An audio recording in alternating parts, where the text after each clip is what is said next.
guys, I'm Emma Ryan, Integrative Nutrition Health Coach and founder and owner of Plant. Today we're making a cashew caramel sauce. So if you want to do like caramel covered apples this fall, if you want to make a caramel latte, or if you just want to dip some apple slices in caramel or whatever you're in the mood for, this is a great option. So we're making kind of a big batch today. So depending on how much you plan on going through, this keeps for quite a long time in the fridge, so it won't go bad.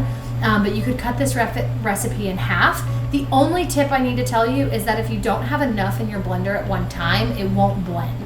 So you do kind of have to make a certain amount, like a minimum amount in your blender, depending on what kind of blender you have. So anyway, that being said, we're gonna add 2 cups of pure maple syrup into the base of our blender. A lot of maple.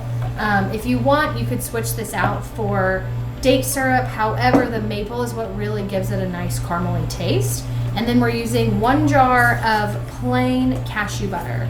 So not salted, not sweetened, just plain whole cashew butter.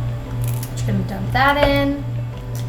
So this is it's 16 ounces. So it's almost equal parts cashew butter to maple.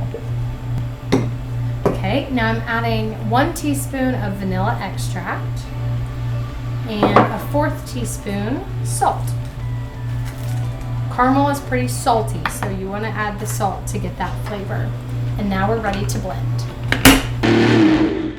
All right, so after blending for about 30 seconds, I have this really thick, creamy caramel sauce. So now I can just pour this into a squeeze bottle or any container of my choice, and I'm ready to do caramel apples or anything of that nature. I hope you guys enjoyed this recipe. I hope you have fun with your kids and make this.